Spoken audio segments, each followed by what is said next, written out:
Yo, what's going on, everybody? Welcome to the first ever episode of The Charge, presented by the Intermission Sports live YouTube stream edition. I'm joined by the Cashman, head of the Intermission Sports basketball division, and Winnipeg's finest, Gavin Axelrod. As always, I'm your editor-in-chief, Alex Baumgartner, and let's go. The NBA trade deadline was yesterday at 3 p.m. A lot of deals that didn't happen. Kyle Lowry is still a Toronto Raptor. Victor Oladipo is a member of the Miami Heat. But first, let's talk a little bit about Nikolai Vucevic. The Magic, I think, absolutely gave up their whole team and got very little in return. And I don't think they're going to benefit from any of these trades that went down yesterday.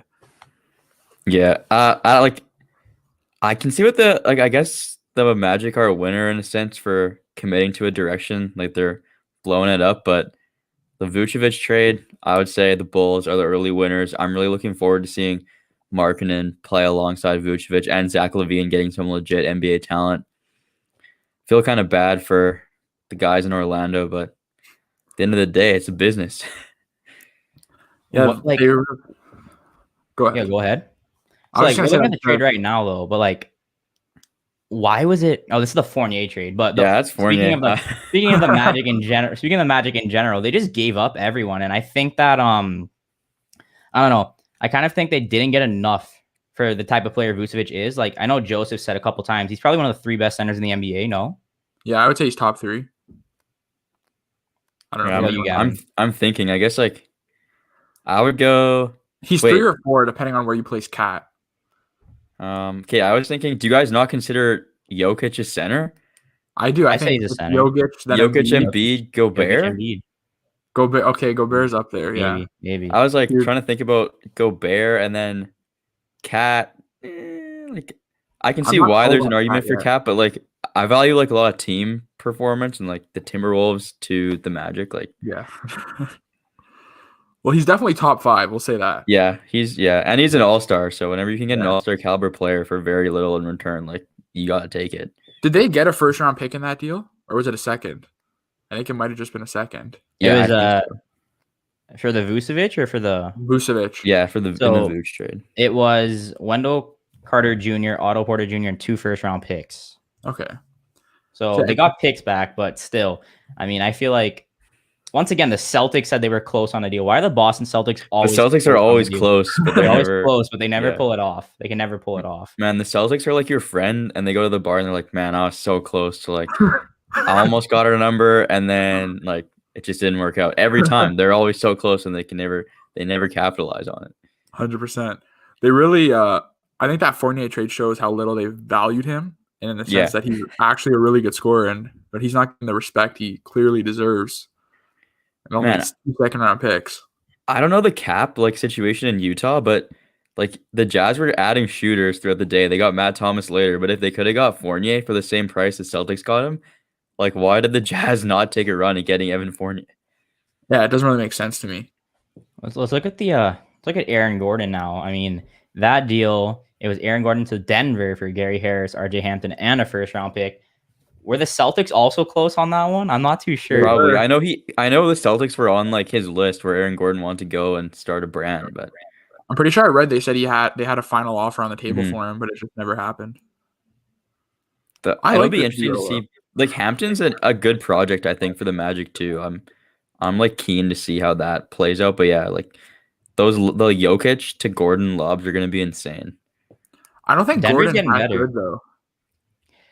Yeah, I don't think he's a very good defender, but I think he'll definitely give them a boost in the offensive department. Yeah, I guess in the paint. Yeah, I just don't see him as the pick and roll. Maybe I don't know. Yeah, setting screens, Jamal throwing lobs. I don't know. I mean, I never really valued Gordon that highly, but clearly a couple teams were in on him, and he's a decent starter / bench player. I don't know where they're gonna play him, but yeah. And I feel another part of the deal is when players go from mediocre teams to teams where they're actually expected to compete, it just unlocks a whole other level in their play. And I think that the Aaron Gordon that we saw in Orlando might not be the same Aaron Gordon that we see in Denver, for the better, just because he's probably way more motivated to go out there and give 110% when you're playing for a team that's going to be potentially in title contention this year. Definitely. So let's talk a little bit about the Philadelphia 76ers. They were 1 yard away on the 1 yard line for Kyle Lowry. They pull the Seahawks. Brian Windhorst said, pack your bags or get ready to pack your bags. Kyle Lowry's almost there. He said something like that on Twitter. And then they pulled the trigger. Not on Kyle Lowry, though. On this man right here. They got George Hill for Tony Bradley, Terrence Ferguson, and 2 future second-round picks. So what are the Sixers doing? I can't understand this trade, like, at all. Yeah, like, I guess if the Sixers were going to go big, like, they were linked to Harden earlier in the year, and they didn't get it done. They're linked to Kyle Lowry, didn't get it done again. And I don't know, like, George Hill's reliable, but he's not Kyle Lowry. And I guess if you're the Sixers, you keep the future of your franchise intact, much like Miami, who we'll get into later. But, like, if you're looking to win a ring now and you have this opportunity to get Lowry, you might as well, like, throw it out there and, like, go all in and put all your chips to the table. I saw something today, like the front office was saying that the reason they didn't get Lowry was because of the age, and they don't want to give up Maxey and Tybal when they're still pretty young. Yeah. But even in 2 years, a 37-year-old Lowry is still going to be better than them now. So I just don't see the point in that. Yeah, everyone's waiting for this, like, Lowry decline to happen, but I don't think it's going to be, like, a steep decline. Like, he might be able to go till he's 38 or 39. You never know. Especially if he's not a contender and he's not like, if he went to Philly, you got Ben Simmons, you got Joel Embiid. Embiid's one of the best players in the NBA. Lowry's not going to have to do what he was doing last year in the playoffs for the Raptors. Yeah. Like, or if you went to Miami, the same thing. You have Jimmy Butler, you have Bam Adebayo, then you have guys off the bench that can cut your minutes a little bit. Yeah, he brings so much more than just being a scorer. And I think both Philly and Miami, I guess, didn't value that enough. Or maybe they did. Miami more. I'll give them a little bit of credit. I think on Miami's part, they valued him and they wanted him, but then they valued the future of Tyler Hero more than I think Pat. We'll talk a little bit about it later. I think Pat values the players he had, and he didn't want to trade Hero. And then look, Tyler Hero dropped 29 points last night. Probably his best game of the season. So, you know, I think Pat pulled off the trade deadline better than the Sixers did. And I thought Masai did a pretty good job. Before we get into the Raptors, quickly, we forgot to mention Denver added one more player, and that was JaVale McGee. Shaqtin' a fool. What do we think about this deal? Man, JaVale has, like, quietly become one of the better utility bigs in the league. And, like, when free agency in the summer was going on, people were like, oh, the Raptors, like, they should not go anywhere near JaVale. But JaVale's, like, decently solid. Like, he's obviously not going to carry you, but, like, he's got experience playing on a championship contender, and, like, he's a bit of an older guy. He like, brings a little bit of wisdom. He may have, like, the Shaqtin' moments, but, like, those are things that contenders value when they're looking to make a run with a young core like the Nuggets. His progression has been ridiculous. Like, I feel like he hit his prime so late just because he was never that guy that, like, people valued. But now look at him. He's a pretty good defender, and you know what? If he's there to catch lobs, maybe clean up around the basket, but he does his job so well. So I don't understand why people undervalue him. But on the Nuggets, he's going to be good, I think, backing up Jokic. Yeah, I don't think it's a bad move at all. Like, you gave up 2 future second-round picks. I feel like in the NBA, players or GMs don't care about second-round picks unless you're Sam Presti. What does he have? 32? What is it? In the next, there was a stupid stat. I think it's up to 34 now. 34 in what, the next 7 years? Yeah. What's he doing, man? He's like hoarding NBA Top Shot cards, and he's gonna wait till he peak. He's building a dynasty, man. I don't know. Dude's playing 2K My GM mode, but he shipped off all his players, and he's trying to get those 14-year-old college prospects. I don't know, but the moment everyone's been waiting for, the Toronto Raptors. Before we get into the Norm Powell trade, let's talk about Matt Thomas. Didn't really get too many opportunities in Toronto, I think. What do you guys think of this deal?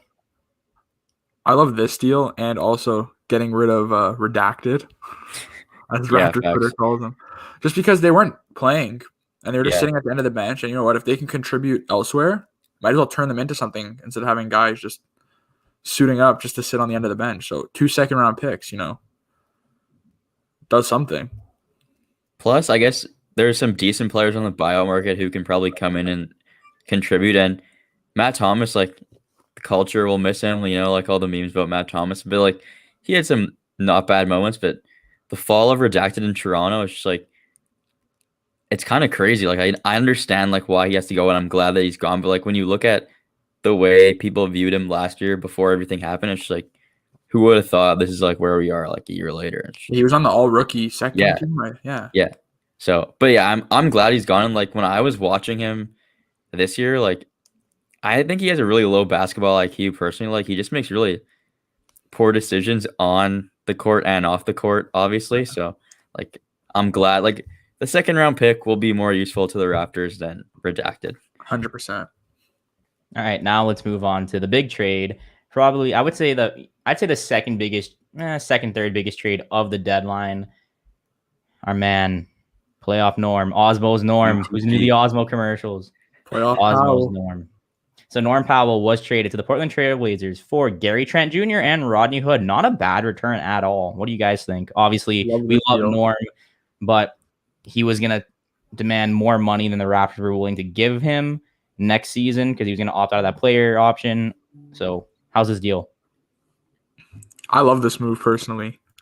Like I love Norm. He's always going to be like a historic part of like the Raptors championship run. All those years in the playoffs, his legendary dunk in 2016.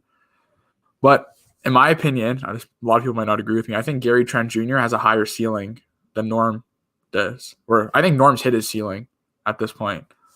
And I get he's like an elite scorer now, but his defense and like his basketball IQ is very low in my opinion. He does make some questionable decisions, passing, defending. So I'm excited for Gary Trent Jr., only 22 years old. Like, and we know the Raptors development system has always been pretty elite. You never know. We could be looking at another stud in the system.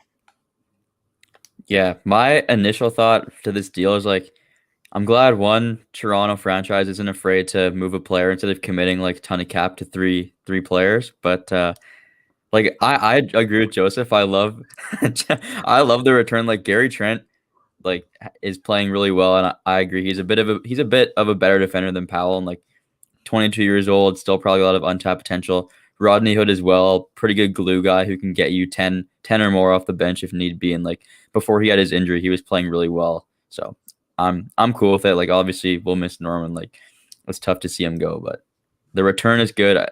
I wish they could have squeezed a draft pick out of Portland, but yeah, I'm into it. So I saw a interesting fact. I don't know if it was like 25 years ago or something like that, but Gary Trent, the senior, was traded to the Raptors after 41 games, and then Gary Trent Jr. was traded to the Raptors after 41 games. That's a little fun fact there for you NBA statistic analysts, whatever you want to call it. So yeah, shout out to Osmo's Norm. Now the best stat I saw yesterday was that all the Garys in the NBA got traded yesterday.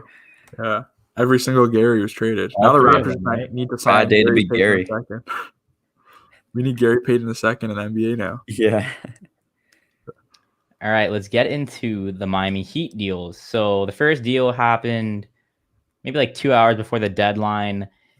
It was Nemanja Bjelica for Mo Harkless and Chris. So wait, what happened? It's Bjelica.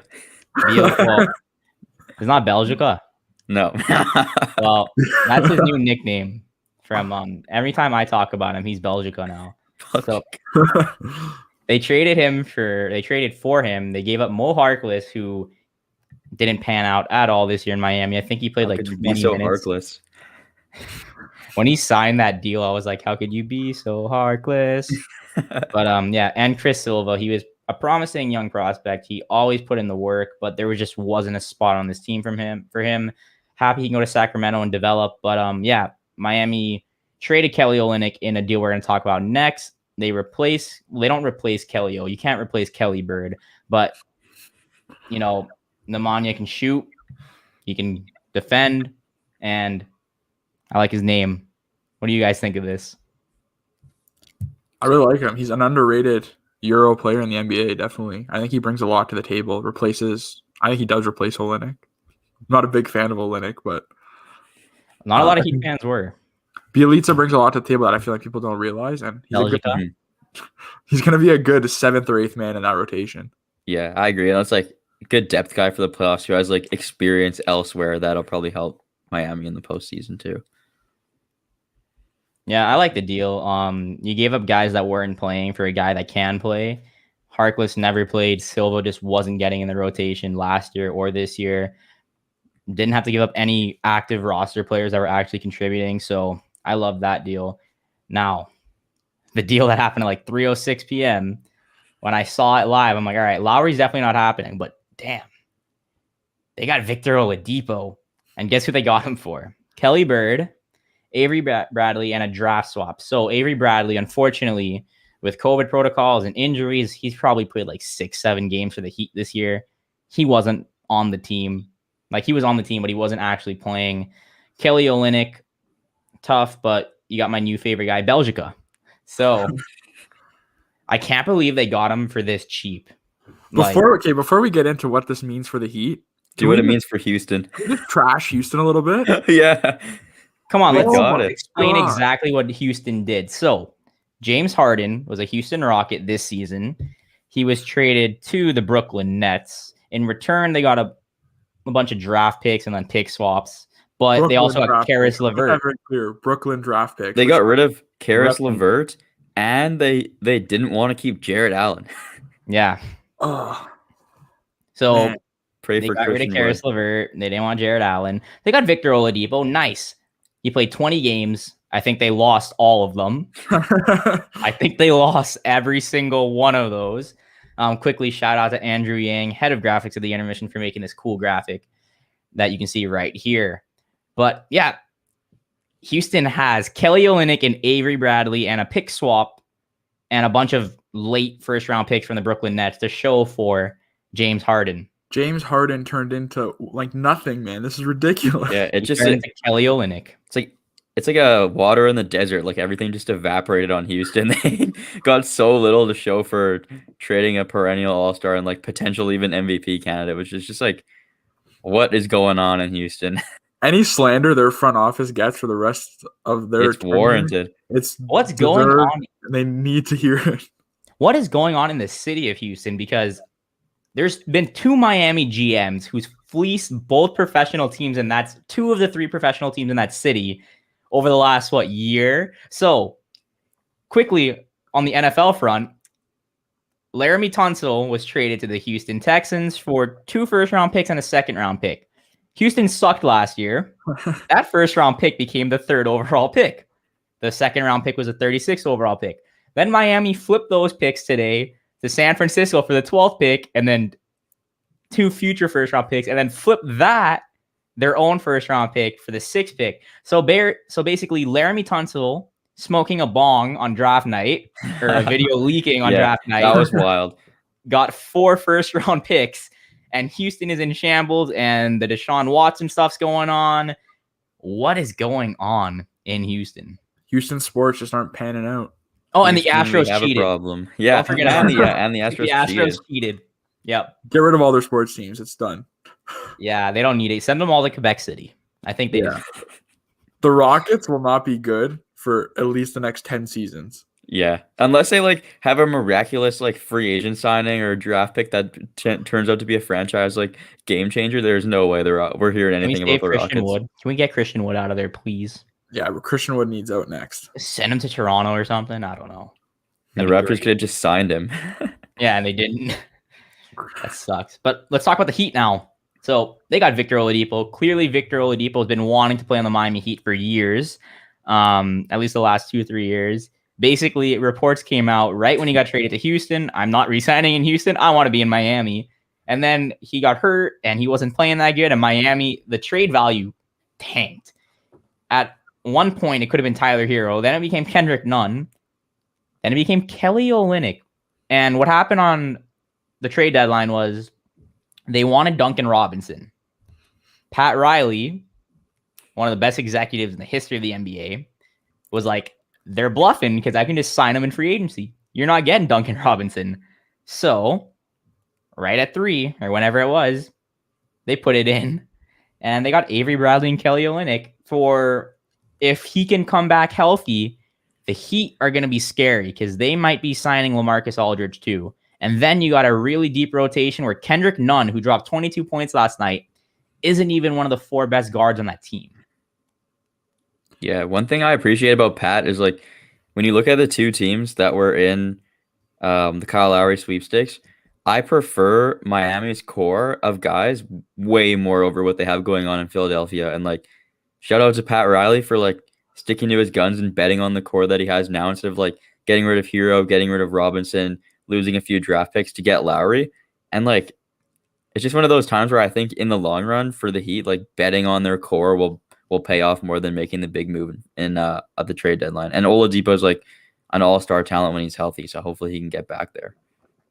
I really like this move. I like Oladipo a lot. I think he's a good scorer and he can defend.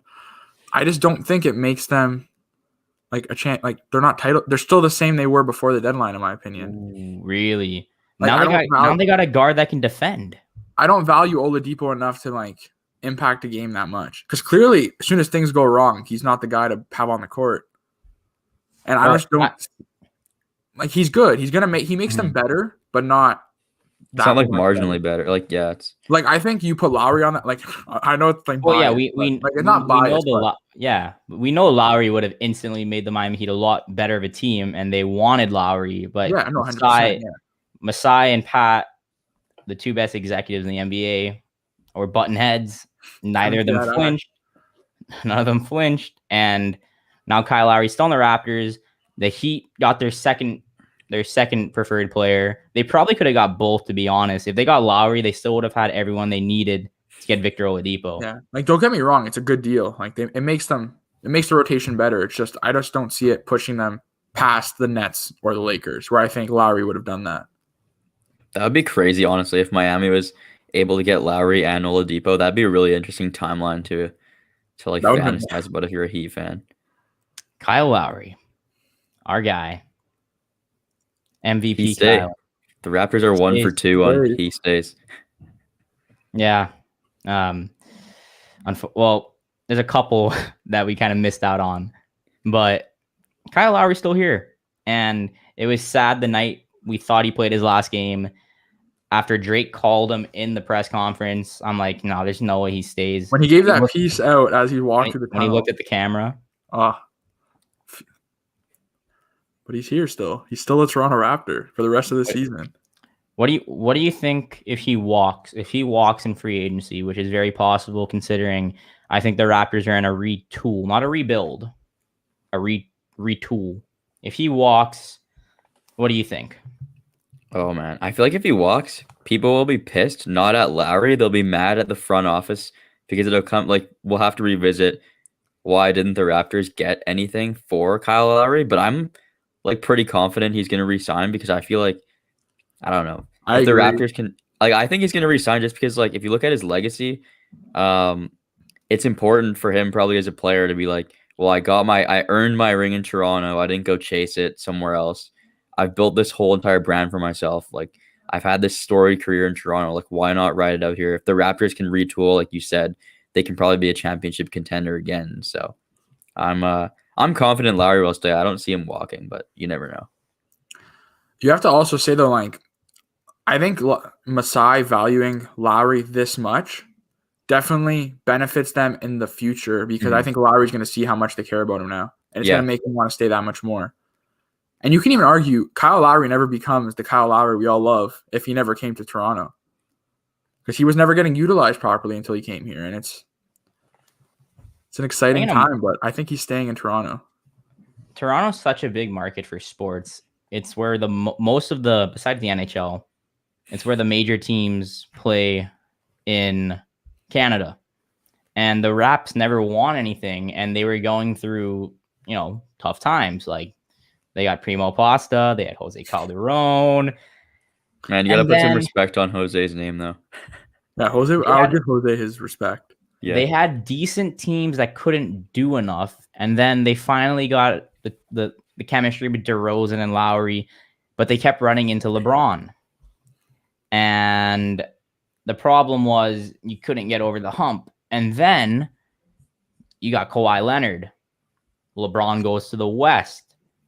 And then you're thinking, oh, wait, what's going to happen? And Lowry put the city on his back. He really did. Because Kawhi is not the kind of guy, I think, that's a vocal leader.